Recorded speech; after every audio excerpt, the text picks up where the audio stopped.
Welcome to EJH British Cars, and now for something completely different. So you may notice that this is not exactly a British car. This is my 1965 Chevrolet C20 3/4 ton pickup. It's an 8-foot fleet side. It has a 283. It's a 4-speed manual box with what they call granny low, which is first gear, which you don't typically drive just on normal road driving. You just use it when you're pulling stumps and the like. And it's got 160,000 miles on it, and it's seen better days, yes, but it's still good. So it has a full instrumentation dash, which I always liked. There's the 4-speed. And if you pay attention to the channel, we've done a few things to it over the years. But today we're just going to do oil change and grease, and I want to back flush the heater core. It's actually about 8'6" in the bed, which is nice, and it's 4'2", 4'3" between the wheel wells. So a sheet of plywood fits in there quite nicely. And we got some aluminum blocks. This used to be my work truck, back when I used to have to work for a living. So let's get started. I've taken the drain plug out. I'm draining the oil out. Take the filter off next. He knows that's a spin-on filter because it's got an adapter. It used to be a canister type. And this truck has headers because, hey, I like headers and dual exhaust. It's drum brakes. See, it's all pretty heavy duty up here. And it's been originally purchased by a gentleman when he retired, put a giant camper on it, and took it up to Alaska, driving the Alcan Highway back when it was a gravel road. And that's why it has a fuel tank behind the front seat, but it also has a fuel tank here and a fuel tank there, so it carries about 58 gallons of gas. There's a fully floating rear axle, 8-bolt wheels. So very heavy-duty suspension. It has heavy-duty coil springs, but it also has helper springs. You can see it's a giant rear end. I think it's a 456 gear ratio, which is why we put these bigger tires on it, so that could cruise at highway speeds a little more comfortably. I bought it back in about 1994. It's been a really good truck. It has a homemade rear bumper, and it slides out. And that's because the camper that was on here originally would come out a couple of feet past the tailgate, which is why the bumper comes out. And then it also had a portion that went over the roof of the cab, and there was a bunk up there for sleeping. Had about 90,000 miles on it when I bought it, and I've put another 70,000 on it. I did replace the wooden bed 20-something years ago, and it's starting to get a little beat up again, but, you know, can you expect? Nothing lasts forever. And like I say, it was a work truck, so we worked it pretty hard for a long time. I had 15-inch lock rings on it when it was brand new, and so I hate lock rings anyway. And they're dangerous, so we bought these at J.C. Whitney back in the mid-90s. The 15x8, I believe. So they've been good wheels. Here's something you won't see on new vehicles: grease zerks. Lower control arm, ball joint, tie rod end, upper control arm, front and back on the control arms, by the way. Pitman arm, tie rod end, upper and lower ball joints, control arms. There's also some in the drive shaft.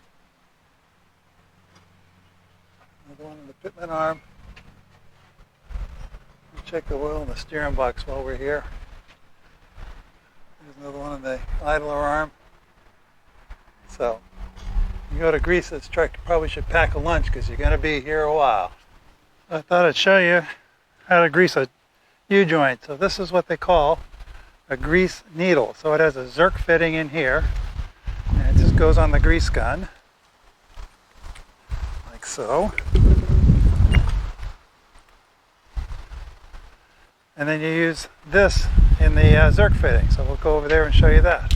I don't know how well you can see this, but there's a fitting there for the sleeve, but there's also a fitting inside that U-joint right there. And you obviously can't get a normal grease gun end in there. You just have to push this into that little ball that's in the fitting.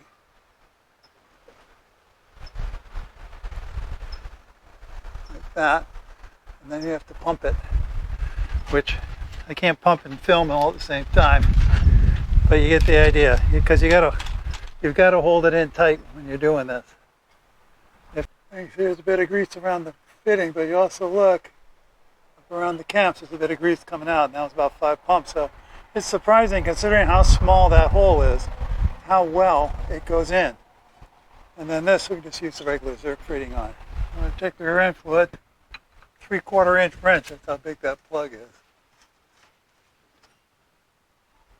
Yeah, a little low. We got a small leak in the pinion, so I'll put a little oil in this every couple of years.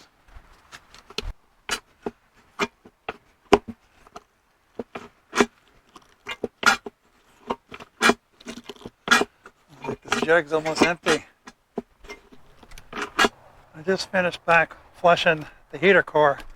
I didn't want to video it because I didn't want the camera anywhere near here. It was, water works like crazy, but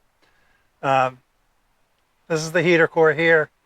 This is the economy heater in this truck. So short piece of rubber pipe here, I just left it on, and this one here, and then I flushed it both ways half a dozen times easily, and it came out just brown, looked like bad oil. It was that, you couldn't see through it or anything. It took quite a while to get the flush clear. I had noticed driving this truck the other day, when I turned the heat on, it was kind of anemic. And usually, I remember when I used to drive this all the time, that in the wintertime, the heat was really good in this truck. So that's what I figured. The heater core had been replaced years ago, 30 years ago. So it was time for, a little maintenance. It also has this flush port on it, but that's really for flushing the whole system. And I did the motor a year ago, and I had done a quick flush on the heater core. I didn't realize it was as plugged up as it was. So I didn't want to flush the block. I didn't want to throw away all that antifreeze. But it looks good now. Well, we got it started up. I'm sure you can hear. Let it warm up till the water starts flowing in the radiator. Top it up a little bit, though. I shouldn't have lost too much because the heater core is still full of water after I flushed it. Okay. See how nice it sounds. It's dual exhaust.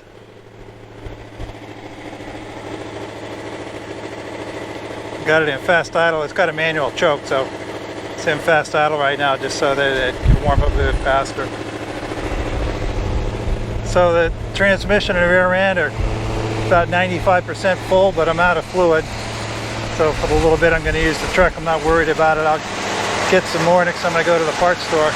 Got to get GL4, otherwise, because these transmissions and stuff have brass or bronze synchronizers and all that, and GL5 can eat at yellow metal, quote unquote. So I thought I'd take it for a little ride. Seems to get all the work done. Don't go too far because it's almost dinner time.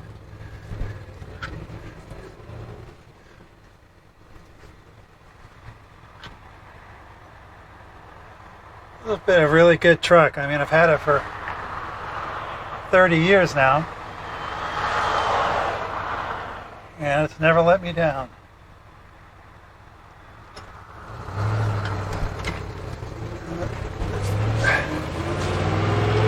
Driven in a couple of fairly long trips. Went down to Fresno once, pick up some Triumph parts.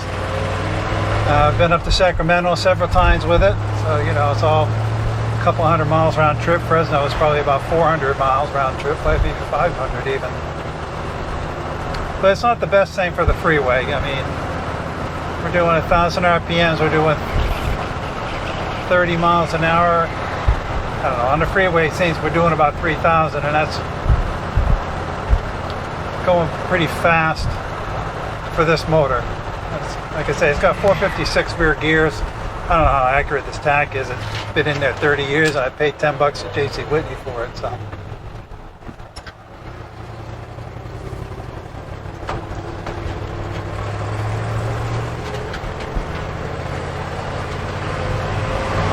It's manual steering and manual brakes, so it's not exactly a lot of fun trying to parallel park or anything if you take it to the city. The one nice thing, I used to have to run down to San Francisco now and then for work, but it's got commercial plates, so you can park in a commercial zone with it, which was kind of handy. And it definitely rides a lot better when you get some weight in the back. Probably, you know, you put about 1,000 pounds or so in the back, it starts to ride reasonably well, but it's a little stiff with nothing in it. I know that I've driven it across the scales, taking out rock and stuff like that, but empty, it weighs 5,000 pounds. And it's got a GVW of 7,800. And the most I ever pulled into the scale, we were at 10,000. So we had 5,000 pounds of concrete on it, concrete rubble. Matter of fact, the scale master stepped out of the hut and looked because he thought somebody had pulled up onto the back of the scale behind me. Really kind of missed the power brakes when you had that much weight on it. It still stopped. It's got huge drum brakes on it, front and rear, and they're in good shape. I rebuilt them several years ago. I went and bought all new drums for them, which the rear drums were, I think, $100 each. I had to send down to LA for them, but they were, somebody had already turned them at least a 1/4 inch oversized from the maximum allowed, so it was really only touching in the center of the brake shoes. By the time the brake shoe was wearing evenly all the way around, the center of the brake shoe was just about down to the steel. So, but I mean, I got it from a guy who was retired, living in a retiree mobile home park, and he was moving off to assisted living. His wife had passed away, and he had bought it from the original owner, the guy who bought it when he retired. They had kept it until his wife fell down the ladder from the top bunk and broke her hip, and he decided that, well, it was time to get rid of it, so he sold it to this other guy. The other guy didn't hardly ever use it. When I got it, it had an oil change sticker on it that was from like 8 years before. It had done like 500 miles. He said he just, whenever he needed it, he called his insurance, put insurance on it for a day, could get a load of soil for his wife or something. And I gotta tell you, since I retired, I'm doing about 500 miles a year on this.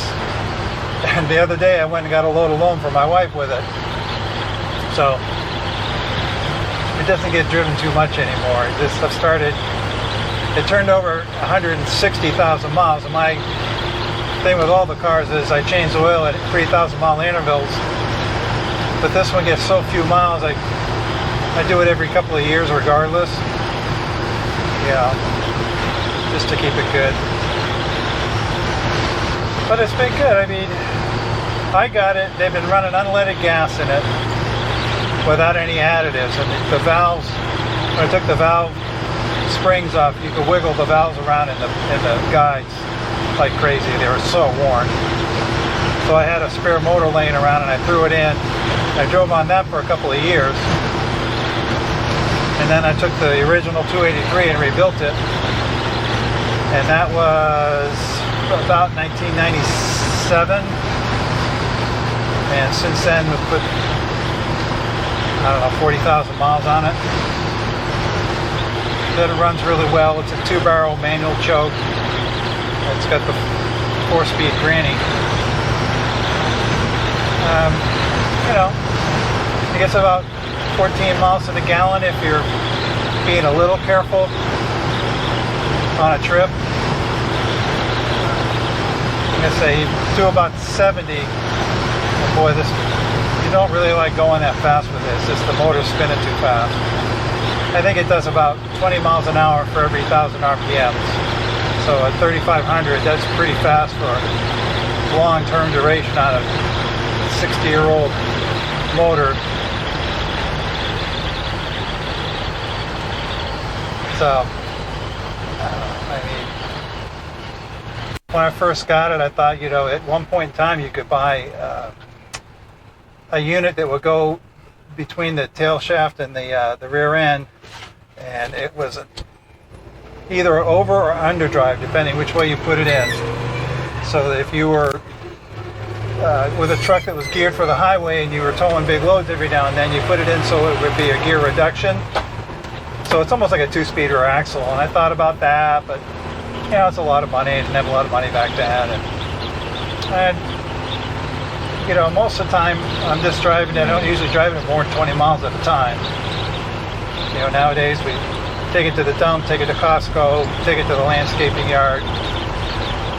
You know, every now and then I just take it out just to, you know, drive it around a bit. Put a few miles on it. And we take a few loads of stuff out to the dumps between the house and the rental unit. You know, get trimming the trees and all that. And like I say, I went and bought a yard of topsoil for the wife the other day.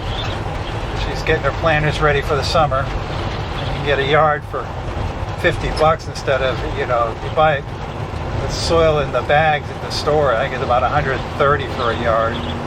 So it's a lot cheaper to buy it with this. And there's a landscape yard 2 or 3 miles away, so it's easy enough to go get it.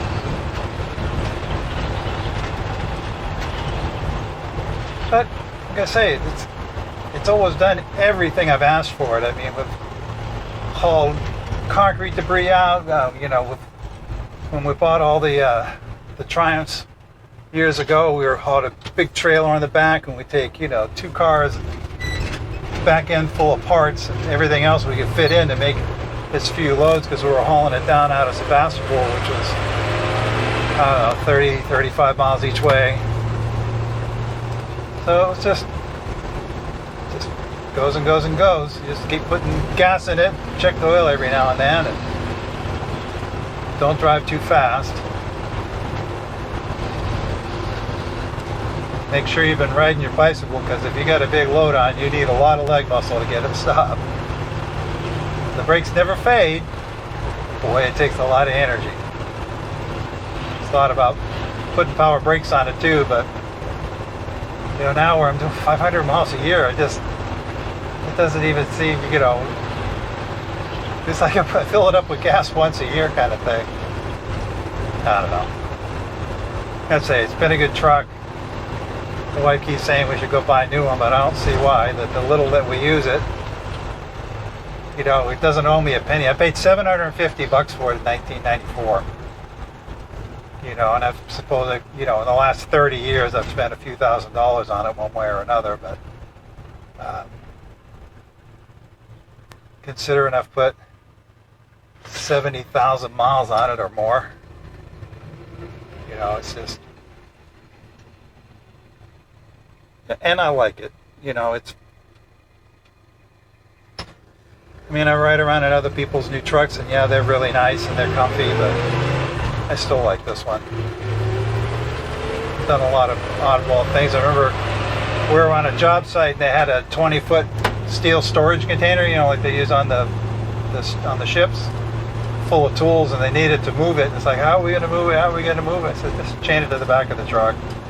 We short chained it so that when the chain tightened up, it lifted the front up a little bit so it wouldn't dig in. Put it in low, and away we went. Where do you want it? They were pretty impressed. They thought they were going to have to bring somebody in with a flatbed to tow it up, pull it up on the ramp and move it over, and, you know, pay by the hour, blah, blah, blah. Yeah. Buy me coffee at break time. Well, there we go. It's running good. Temperature's less than halfway, and it's about 70 degrees out, I think. It was supposed to be about 65, but it feels like it's a bit warmer. Oil pressure is at 45 at idle. And the alternator is alternating.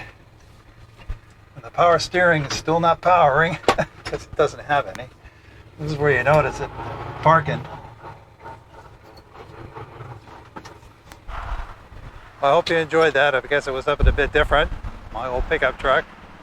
But it's a nice change. I've been working on the TR2 for, 4 or 5 days a week for months now. It's a nice change to work on something different.